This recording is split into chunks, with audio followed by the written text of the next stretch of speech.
Mobilidade Urbana. Apoio AMC. Proteger vidas, esse é o caminho. E patrocínio Assembleia Legislativa, a serviço da cidadania. E como você se move pela sua cidade? Carro, bicicleta, ônibus, metrô? É para falar de tudo isso que nós estamos aqui. Começa agora o programa Mobilidade Urbana.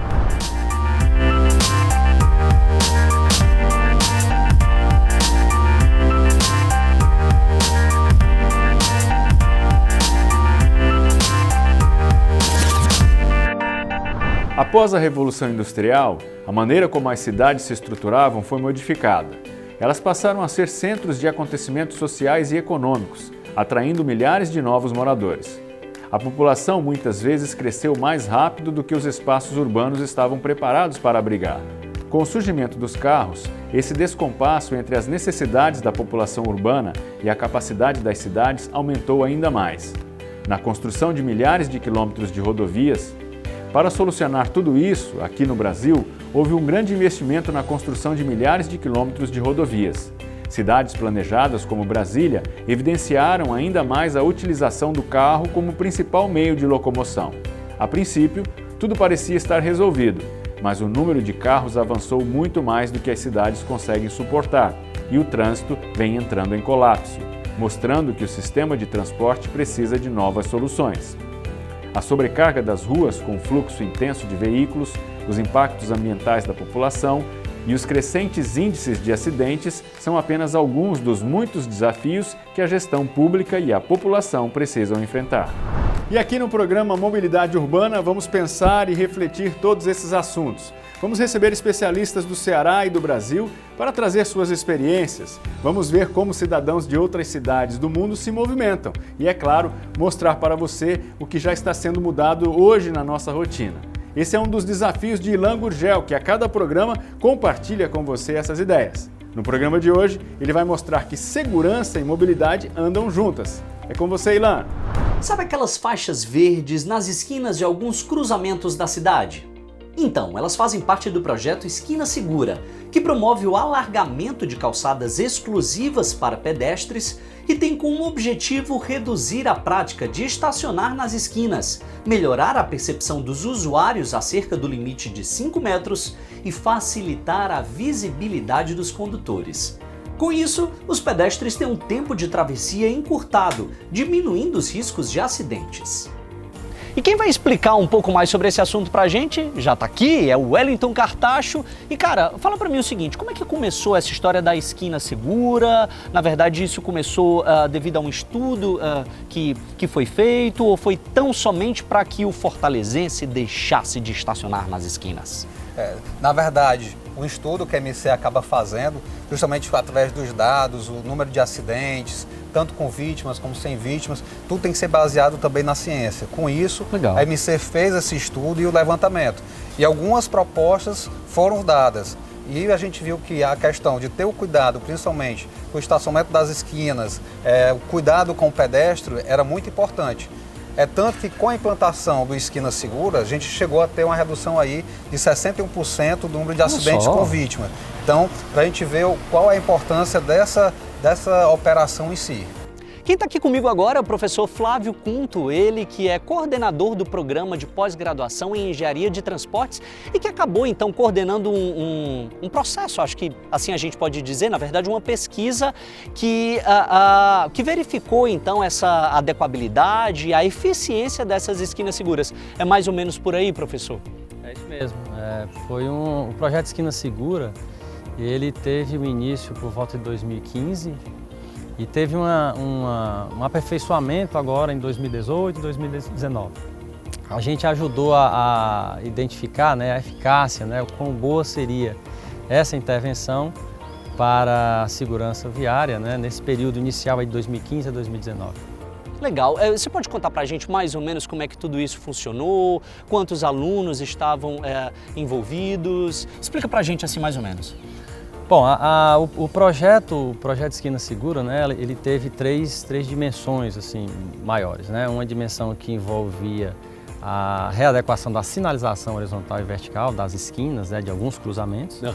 Tem uma dimensão relacionada à fiscalização, né, para coibir o estacionamento naquela zona onde a visibilidade fica obstruída. E tem também uma outra dimensão de divulgação, né, da intervenção para que os usuários ficassem familiarizados com isso.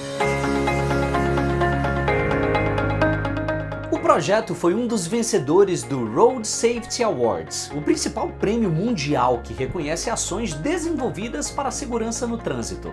Fortaleza foi a única cidade do Brasil reconhecida pela edição de 2021. Projeto esse que foi tão importante que inclusive ganhou prêmios internacionais do Road Safety Awards, espero que tenha falado certo. É assim que se diz, Wellington? Positivo, é esse mesmo. Sua pronúncia está perfeita. Olha aí, ó. A gente vai melhorando o nosso inglês, mas fala pra gente que prêmio é esse. É um projeto que a gente considera muito importante, uma vez que a gente teve com esse projeto uma redução de 61% dos acidentes com vítima nessas áreas, todo baseado na questão da parte científica. Então os dados estatísticos elas foram muito importantes para a gente ter essa avaliação e com isso implantar a operação, que ela vai, na verdade, ela vai desde a delimitação da área de esquina, a questão de 5 metros e algumas situações até ampliando essa margem para ter uma visibilidade maior, mas também, por exemplo, estreitando, diminuindo o percurso que o pedestre acaba fazendo na travessia da via, que Legal. é muito importante já que dá uma segurança maior para o pedestre. Então a gente tem aproximadamente mais de 400 pontos já implantados da esquina segura, seja somente a marca de canalização feita, mas também o que a gente chama de esquina 2.0, né? Que é a delimitação. Gostei do nome. Pois é, que é justamente o alargamento das calçadas através das pinturas ali da cor verde, colocação de balizadores, isso para dar maior segurança ali ao pedestre na hora da travessia. Vou te fazer uma pergunta, acho que é meio difícil, mas enfim, é uma curiosidade minha. Por que a cor verde? Porque é uma cor que vai chamar a atenção e ela também está descrita lá no Código de Trânsito Brasileiro como justamente para dar essa maior visibilidade e mostrar aos condutores essa diferença. Então, toda a sinalização que ela é implantada, ela segue as regras, né, que está lá no código, nos manuais do Código de Trânsito, justamente para ter uma padronização não só em Fortaleza, mas na verdade de uma forma nacional. E Wellington, é o seguinte, quando a gente está prestes a tirar a nossa carteira, a gente faz tudo que é obrigatório. A gente faz o cursinho direitinho, a gente aprende todas as placas, aliás, não todas, né? Mas pelo menos a maioria das leis, mas parece que todo mundo esquece aquela que diz que a gente não pode parar na esquina. O que eu quero saber é o seguinte, antes da implantação da esquina segura, a MC realizava muitas remoções de veículos que ficavam parados bem na esquina, não obedecendo aquela distância dos 5 metros? Sim, a gente sempre teve essa operação justamente por causa da segurança viária. Então, sempre que a gente viu uma situação que trazia risco, a gente sempre teve essa determinação de realmente fazer a autuação, de remover aquele veículo, isso em prol da coletividade. Lógico que com a operação Esquina Segura, que vai com a canalização, ela acabou ampliando isso. Então ela deixa mais visível para o condutor, dá um reforço a mais do que o condutor já deveria saber. Então, digamos assim, é um reforço nessa parte educativa também para o cidadão. Quer mostrar justamente, lembrando que não precisa de placa nesses casos da esquina. Sim, então, verdade. Não precisa de placa. A mesma coisa, por exemplo, de canteiro, quando a gente conversa, né, que não tem placa no canteiro. Não precisa, o código já fala isso. E a gente tem uma palavra muito importante quando a gente fala nesse tipo de operação, que é realmente a segurança, principalmente daqueles mais vulneráveis. Então, o pedestre que às vezes não tem essa visibilidade na hora de travessia, então isso também faz com que o condutor que está transitando consiga ter a visualização desse pedestre com a distância maior, fazendo com que, por exemplo, ele reduza a velocidade, principalmente quando a gente está falando ali de pessoas com dificuldade de mobilidade, crianças, idosos, cadeirantes. Então, tudo isso vai servir o quê? Para contribuir para a segurança de uma forma geral. Então você que está aí, você que é condutor de veículo aqui em Fortaleza, saiba, não precisa de placa para você não parar na esquina. E também cá para nós, não precisaria do Esquina Segura, porque o Esquina Segura visa privilegiar o pedestre e não você, engraçadinho, que anda de carro e que diz, eu vou parar aqui rapidinho e volto já. Rapidinho a gente sabe que não é, né? E se parar, leva multa. Bem feito. O programa obedece ao padrão de sinalização previsto no Código de Trânsito Brasileiro e já adotado em outras cidades daqui como São Paulo e em países como Estados Unidos, Espanha, Colômbia e México. Com a medida, quem anda a pé tem a área de travessia encurtada, ficando menos exposto na via graças ao prolongamento da calçada demarcada por pintura da cor verde, tachões e balizadores. E de resultados, Flávio, o que é que você pode falar pra gente? Se chegaram a algum número a respeito dessa redução de acidentes e tudo mais, fala pra gente. Bom, a análise da eficácia da intervenção, a gente imaginou, né, dimensionou um experimento com 2 grupos. Um grupo de cruzamentos onde não havia sido implementado, né, a esquina segura, e um grupo de cruzamentos onde foram implementados, né, as intervenções relativas à esquina segura. Então, o grupo que não foi implementado, ele serviu para a gente observar outras variações na segurança da cidade, como outras leis, né, o aumento da fiscalização em geral. Então, ele serviu para filtrar. E o outro grupo, então, a gente usou, né, que foi o grupo onde houve a intervenção, para efetivar, né, para encontrar o valor, né, dessa redução. Os resultados indicaram que houve uma redução em torno de 66% dos acidentes com vítimas, né, dos sinistros com vítimas feridas, que são os sinistros que são mais, digamos assim, mais comuns nesse tipo de situação, ou seja, veículos em cruzamento, né, onde não há o respeito de um sinal, né, pare, do tipo pare, né, uma placa do tipo pare, são colisões que normalmente elas trazem uma severidade maior por conta da velocidade dos veículos, né, envolvidos na situação. Então houve uma redução de 66% desses acidentes, desses sinistros. Perfeito. Agora, Flávio, tem uma outra pergunta para você. Dessa vez eu estou trazendo das ruas alguns questionamentos.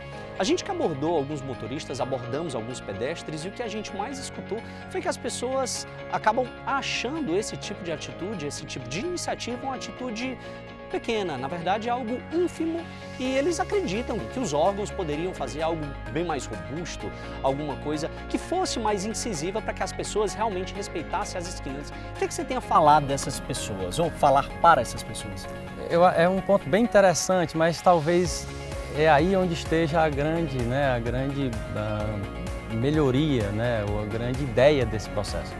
É que é uma intervenção de baixo custo, né, que são sinalizações, são pinturas, né, que podem ser tornadas permanentes com o aumento da calçada, a confecção dos meio-fios, né, dos meios-fios e o aumento da calçada, e que elas trabalham principalmente em 2 dimensões. A visibilidade do pedestre vai aumentar muito mais e o tamanho da travessia do pedestre vai diminuir. Então, quando a gente prolonga a esquina, né, a gente está dando mais chance para o pedestre ser visto pelos carros e a gente está encurtando a travessia. Então, é uma forma bem simples e bem eficaz. Não precisa gastar muitos recursos, né, para uma solução que ela é extremamente, digamos assim, simples do ponto de vista de circulação, tanto para veículos quanto para pedestres. O prolongamento da esquina, ela já é feito num local onde já é proibido por lei o estacionamento. Então é um espaço que ele não deveria ser utilizado para estacionamento. Quando a gente prolonga a esquina, a gente também, o que a gente faz? A gente diminui o raio da curva. E colocando em outros termos, a gente faz com que o veículo que vai fazer a curva faça com velocidade menor. Isso pode ser a diferença, né, entre um atropelamento com uma lesão muito baixa ou então um atropelamento com um desfecho bem grave.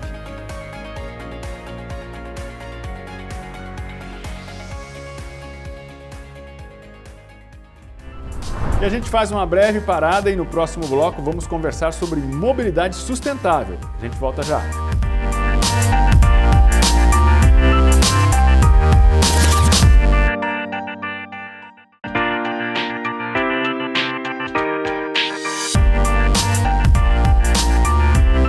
Estamos de volta aqui no Mobilidade Urbana e agora eu converso com o Vitor Macedo. O Vitor, ele é vice-presidente da City Nova e mestre em engenharia de transportes. Vitor, seja bem-vindo ao nosso programa. Espero que nós tenhamos aqui uma boa conversa. Sempre um prazer, Márcio. Queria começar perguntando para você o que é mobilidade sustentável e como colocar isso em prática, transformar isso em realidade. Essa forma tradicional que todo mundo conhece da mobilidade centrada no automóvel, no transporte individual, ao longo das últimas décadas trouxe aí muita externalidade negativa, né? Então a mobilidade sustentável vai para além dessa sustentabilidade ambiental, mas também para dar uma sustentabilidade econômica ao transporte, social. É tudo que vem para transformar essa metodologia tradicional e avançar em métodos melhores de mobilidade. A cidade vive uma transformação, isso é evidente, né? Em termos de mobilidade urbana. As pessoas não conhecem ainda muitos termos sobre esse tema. O que são os modais ativos? E como a cidade tem feito para incentivar as pessoas a usarem e quais são os benefícios? Lembrar, né? O modo de transporte é qualquer veículo, né? O modo de transporte individual pode ser o carro, a moto, o modo de transporte coletivo, o ônibus, por exemplo.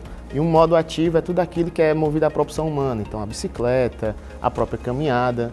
Então esses são modos aí que são centrais quando você pensa em mobilidade sustentável. São modos que não poluem, né, que são menos agressivos ao ambiente, ocupam menos espaço nas cidades. E uma das formas de incentivar, né, de impulsionar essa mobilidade sustentável é justamente desenhando ações para os modos ativos. Então, investir em políticas públicas para bicicletas, por exemplo, infraestrutura cicloviária, sistemas de compartilhamento, para o pedestre também, né, melhoria das calçadas, arborização da cidade, tudo isso que vem estimular esses modos a impulsionar uma mobilidade sustentável. E como será que as pessoas se movimentam pelo Brasil afora e até pelo mundo? Para responder essa pergunta, o nosso programa sempre convoca alguém para compartilhar experiências conosco. É o quadro Ando pelo Mundo. Olá, meu povo, eu sou a Sara Teliani, moro aqui em Nazaré, Portugal, cidade conhecida pelas ondas gigantes. Cheguei do Brasil faz 5 meses, sou formada em engenharia, mas atualmente eu trabalho na parte de restauração, como aqui em Portugal é chamado. Mas hoje eu vou mostrar pra vocês como eu me desloco aqui pela cidade. Vamos lá! Algumas considerações é que a cidade não é tão grande, então ela não vai ter tantos meios de transporte assim. E ela é dividida em duas partes principais, a parte alta e a parte baixa. Na parte alta, que é onde eu moro, tem a parte do Forte, que é o principal ponto turístico da cidade, que é onde as pessoas vão ver as ondas gigantes. A cidade tem o funicular, que é o ascensor, como que é chamado, que liga a parte alta para a parte baixa. Outra coisa é que a cidade é bastante íngreme, então tem muita ladeira. Mas isso aparentemente não incomoda, porque muita gente se desloca a pé aqui. Fora que a vista, a segurança, enfim, é tudo muito bonito. Então você às vezes nem sente que andou, sei lá, 40 minutos. É isso, meu povo. Eu espero que vocês tenham gostado de ter acompanhado uma pequena parte da minha rotina. Qualquer coisa, se quiserem acompanhar mais, é só me seguir nas redes sociais. Meu Instagram é @saratei. E eu fico muito feliz pelo convite, por ter mostrado um pouco como é aqui. E é isso. Tchau! Agora, Vitor, a gente vê que a cidade ela está preparada já, né? Eu não sei em que percentual, mas ela já está preparada. Agora, como incentivar as pessoas a utilizarem esses modais e também as pessoas com mobilidade reduzida? A cidade de Fortaleza já tem uma vocação muito forte para os modos ativos. São um breve número, cerca de 1/3 dos deslocamentos, todos que acontecem na cidade, são feitos a pé. Mesmo uma pessoa que ande de automóvel, em algum momento ela é um pedestre, né?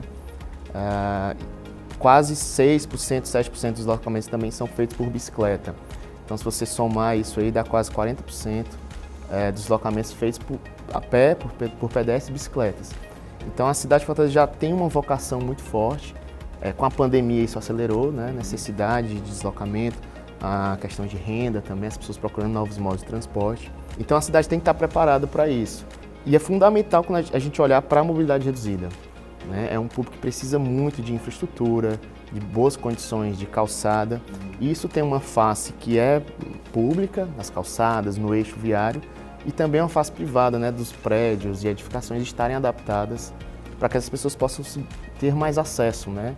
E falar sobre o nosso estado e a nossa cidade é muito importante, mas o nosso programa quer ouvir também especialistas em mobilidade urbana em outro ponto do país. O quadro Ponte Aérea hoje vai ouvir a ciclista e jornalista Renata Falzoni. Confira.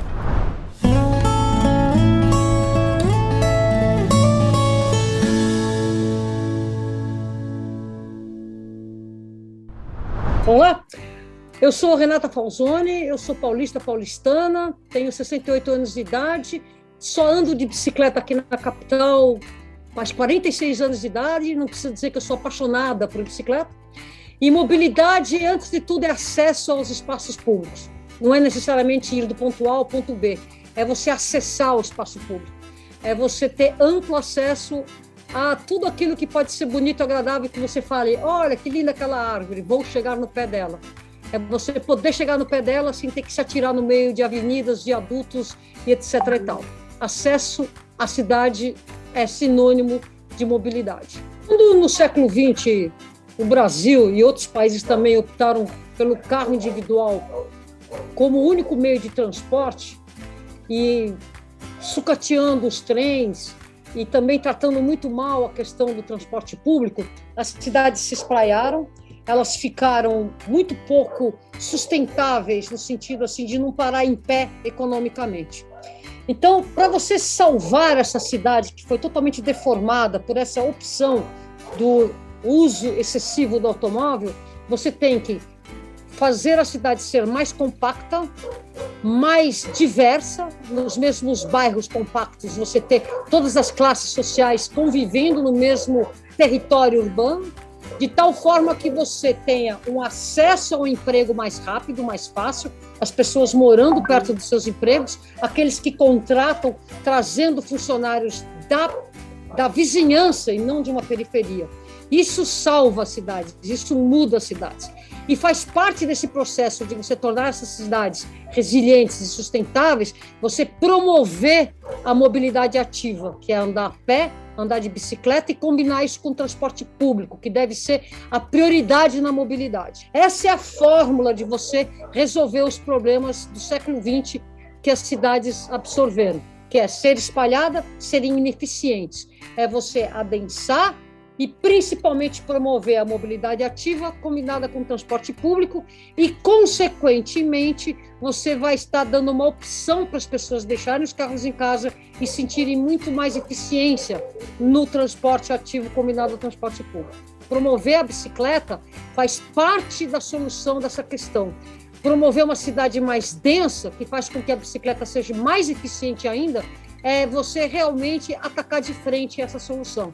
E você acalmar o trânsito, diminuir a velocidade dos automóveis, alargar as calçadas, fazer um desenho de tal maneira que o motorista se sinta impulsionado a diminuir a velocidade, respeitar e andar de uma forma mais condizente à escala humana, tudo isso faz parte de um processo. E uma das formas de você catapultar essa solução é estimular as pessoas a andarem de bicicleta. Então, assim, o código até 98 simplesmente ignorava a bicicleta. Interessante que ele também condicionava o pedestre a andar no contrafluxo, olhando os carros de frente. E por conta disso, existiu até aquela data, até os começos dos anos, até os 98, um costume do ciclista pedalar na contramão, não porque fosse permitido ou proibido, porque era uma recomendação formal pela lei, obrigando nas estradas os pedestres a andarem, olhando de frente os veículos. Então, a gente, quando começa o novo Código de Trânsito Brasileiro, a gente pega uma total marginalização da bicicleta e aqueles que queriam ser parecidos com algum tipo de modal se alinhavam aos pedestres andando no contrafluxo. Então, foi muito importante, porque a bicicleta foi reconhecida como meio de transporte, foi reconhecida com preferência sobre todos os outros veículos.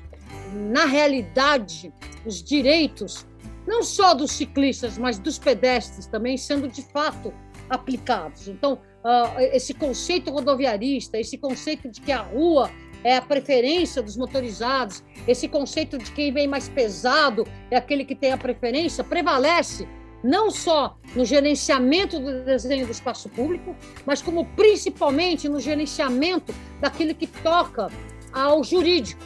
E ao não prever dolo nos crimes de trânsito, perpetua uma eterna impunidade. Então, o Código, sim, reconhece a bicicleta como meio de transporte, reconhece a prioridade dos modos ativos sobre os modos motorizados, reconhece a preferência dos ciclistas das ruas, mas nas ruas, na prática, esse conjunto de regras dificilmente sai do papel.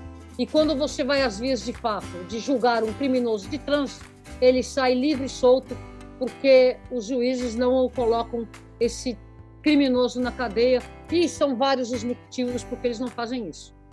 Fortaleza começou um processo que vocês estão aí, já acho que de 6, 7 anos, de muito lentamente, primeiro fazer pesquisa, contagem de ciclista, alargar calçada, resgatar espaços na cidade que são estacionamento de automóvel para virar espaço público. E vocês estão fazendo algo muito lento e gradual. Claro que todos os ciclistas aí criticam, podia ser melhor, podia ser mais veloz, mas o que está sendo interessante é que está se respeitando as rotas tradicionais de ciclistas periféricos trabalhadores, e não exatamente e fazendo infraestrutura que também serve para a orla, que também serve para aquilo que é turístico. Então vocês estão somando aquela vocação da bicicleta de ser mobilidade de trabalhador, promoção de equidade, promoção de solução e promoção de turismo. E com isso Fortaleza, seria interessante que nos fizessem pesquisas de antes e depois. Antes da ciclovia, o comércio, por exemplo, faturava X. Depois da ciclovia, passam menos carros e agora fatura 5X. Que é o que a gente sabe que acontece, mas que é uma retórica difícil, uma narrativa difícil de você implementar na cabeça daqueles que são, a um princípio, negacionistas dos benefícios da mobilidade ativa em frente dos seus comércios, por exemplo, né? Então, assim, eu acredito que Fortaleza vai ganhar e vai ganhar muito e cada vez mais e sempre, e ficar com um caldo mais denso no sentido de entender que mobilidade ativa, pedestre, ciclista, faz bem para a cidade como um todo, torna a cidade mais agradável, mais convidativa e principalmente mais acolhedora para turista. Falando em acessibilidade, preparação, adaptação, que diferença faz para o pedestre um prolongamento de calçada e as vias, as faixas, por exemplo, em diagonal? Calçada é a via do pedestre, digamos assim, né? Então tudo que é de elemento que vem para melhorar isso é bem-vindo. Prolongamento de esquinas, por exemplo, ele tem benefícios triplos aí. Além dele diminuir a distância de travessia, né, o pedestre expõe menos, então ele tem benefícios que vão para além só do pedestre, ele melhora a circulação como um todo. E esses outros elementos, a travessia elevada, a faixa em diagonal, tudo isso traz mais conforto para a caminhada. Então todos esses são elementos que contribuem aí para além das calçadas, para uma melhor circulação para os pedestres. Para viver um trânsito seguro, informação não pode faltar. Está na hora do quadro Siga a Dica.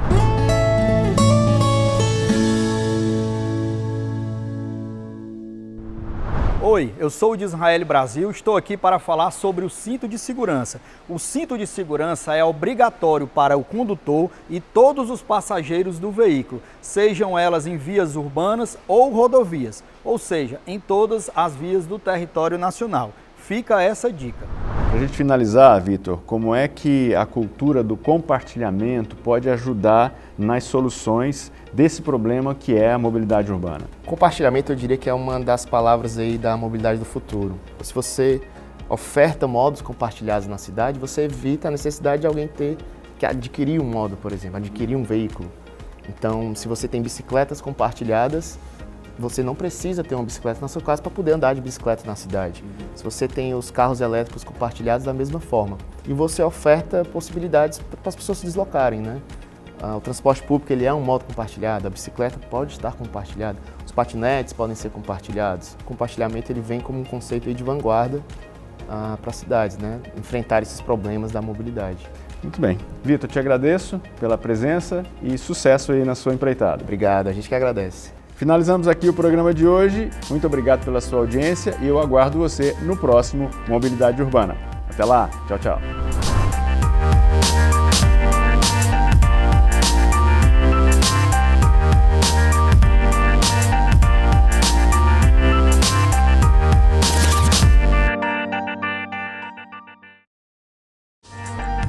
Mobilidade Urbana. Patrocínio Assembleia Legislativa, a serviço da cidadania. E apoio AMC. Proteger vidas, esse é o caminho.